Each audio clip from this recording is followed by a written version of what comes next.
Hi, this is JP Morgan. Today on The Slanted Lens, I'm going to show you the 3 filters that I carry with me anywhere I travel. Whether I'm on a plane, a boat, a bike, or backpacking, I carry these 3 filters with me. But first, a shout out to Nissi Optics, our sponsor, who provide us with the filter and the holder that we're going to use in taking the images today. This is really a landscape setup.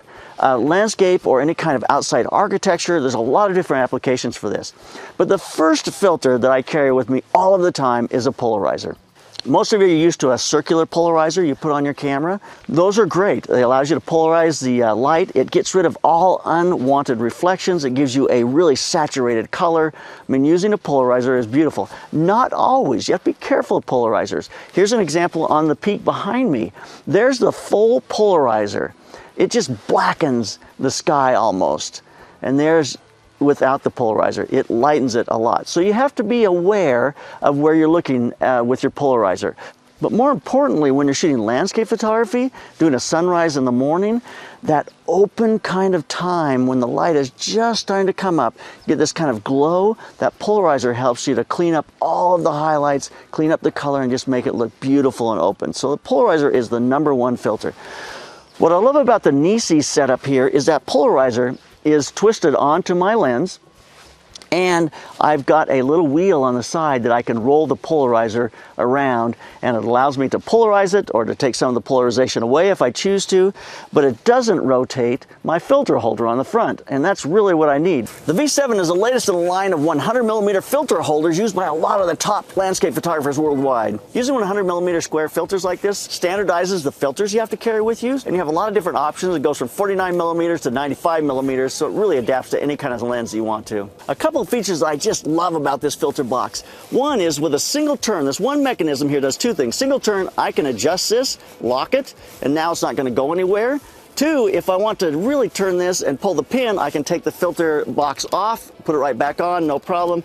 The other thing is I love the integrated polarizer. I can set my filter box and put it on the horizon the way I want it. Now I can turn the back here behind it, these little wheels, and I can adjust my polarizer, and it doesn't change the adjustment on my filter box. The V7 is Nissi's first time that they have used a true color polarizer. There's not going to be any color shift with this polarizer whatsoever, and you have that ability to spin it in the back, which I love. Because the next filter I'm going to use is going to be a gradation.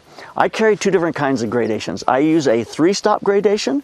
It just goes from clear to a 3-stop gradation. It's a medium gradation. Sometimes I think I'd like to get a faster gradation, and I probably will get one, because in some situations where that horizon is pretty strong, I want that gradation to gradate very quickly. But in this situation, I've got a pretty gradual gradation. It's a 3-stop, so it goes from clear to 3-stop. In my holder, I can now take and I unlock the side of my holder here. I can adjust this to match my horizon line or the objects in my image. I can lock it now, and I can move this up and down. And I'll just look to the viewfinder. I'll slowly bring this down to where it starts to bring in just a little bit of that sky in the background. And what that does is it brings those highlights down in the sky, and it matches them better with the kind of open shade that I have in the foreground. And most landscape stuff, that's the way I shoot. Early morning, sun's just starting to peak, so you're getting a little bit of sun on some mountains maybe in the background. Got this big valley that is open shade. I want to knock down the sky that's above the mountains in the background, but I want to have open shade in the foreground. This is a 50mm lens. I'm shooting everything with a 50mm lens, which means I'm stitching. Sometimes I'm stitching up and down. So I'll shoot my first image up, and I've got my filter in to knock the sky down, but when I tilt down, I'm going to pull that filter out because I don't want it to be gradating the valley or the shadow areas below. So I pull the filter up on the low shots, and the filter's in on the top. So if I have 2 images across, I'll keep the filter in for those. If I have 2 below, I'll pull the filter out for those 2. I did some of their 3 across and 3 below.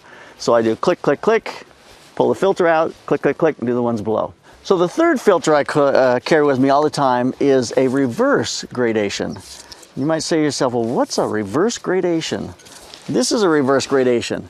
It gradates from clear to a 3-stop, and then from 3-stop back to clear. So it goes from clear to 3-stop, then back to clear. You might ask yourself, well, why would you use something like that? If you're trying to shoot a sunset and you have the sun right in the shot, This will knock the sun down, which will allow you to give nice exposure on, say, the ocean in the foreground or the mountains in the foreground. But then it gradates back up to clear because now it will open up, it won't darken the sky above the sun, because you want to be able to have that sky be open as well. If you have a gradation that goes to 3-stop all the way to the top, it just knocks that sky and makes it very dark. This is a nice setup, these three filters together. The polarizer, the 3-stop medium gradient, and then the reverse gradient.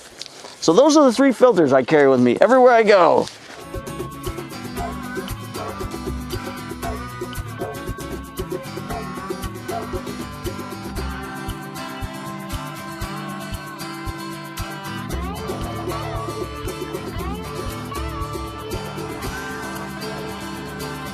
So we're on the west side of Pinnacles National Park today. We came over here for evening because we want to really get a nice sunset. I don't know that we're going to get that. There are some very interesting clouds. The sun's kind of clouded in behind us. But I've set this up so I can do a nice panel. This is perfect for a 50mm lens when you want a single perspective panoramic. It's just really ideal to be able to stitch together. So I'm using a 3-stop grad, and it really just gives us a nice kind of gentle kind of pushing back of the color in the sky. Gives us a little bit of saturation in that color, makes it a little bit darker, just looks really nice. It just gives us just a little bit that I think is so wonderful. So Jillian just said to me, your filter in there is crooked, you gotta fix that. It's crooked for a reason, because if you look out there, I'm kind of following this kind of slowly slope, that gentle slope of the hill back there, so I can get that grad kind of right on that line. Rarely do I ever use them level. Usually I'm trying to follow whatever the horizon line is in the scene. I do these on a 2-second timer because I don't want to touch the camera, so it takes a picture and there's no movement whatsoever. I'm already down to a 1/30th of a second. Before we're done here tonight, I'll probably be shooting at half a second to a second. So I don't want to be touching the camera at all. I'm just going to let the shutter drag and give us a nice image, and I'm not going to touch the camera to be able to cause any kind of camera shake.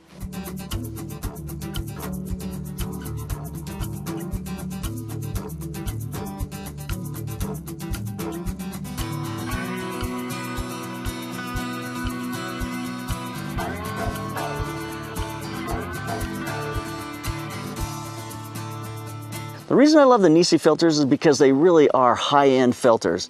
First off, they give you a true-to-life color. You're not going to get any color cast with them. It's going to give you the color that your lens is seeing. It's not going to change that color at all, which is fabulous. There's no vignetting, which is incredible for the polarizer, and for other filters you want to make sure there's no vignetting.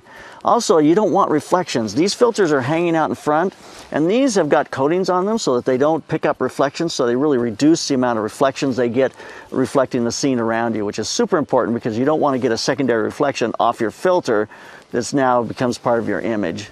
These are high definition filters. They've got nano coatings on both sides of the filter, so it's easy to clean. They're water resistant, soil resistant, and just makes them a lot easier to be out in this kind of environment. Basically, they're optical glass, and that's what you want. You want something that's going to be as good a glass as your lens that you purchased. So there you have it, the three filters I carry with me when I'm shooting landscape or if I'm doing architecture, any of that kind of work. It really is a landscape setup, a polarizer to clean the color, to give you just vivid color, and then use a grad to be able to crush that dynamic range, and that gives you the ability to then get into Photoshop and Lightroom and to be able to do your final work on the image. I'm not saying you don't go into Photoshop and Lightroom, you absolutely do, but the filter, the grad filter, gets you into a range where you're able to work in Photoshop or Lightroom and you don't get banding or issues with it there. So this is a great setup, a landscape setup, something that I've suggested to a lot of people as I've gone out with other landscape photographers. That's just about what everybody uses. Also that 50mm lens, shooting a 50mm lens, being able to give you that kind of really one-point perspective, and then grads to kill the sky, polarizer to intensify the color. It's just a great setup. So thanks to Nissi Optics for providing us with our filter holder, that beautiful spinning polarizer, and then our grads. So keep those cameras rolling and keep on clicking.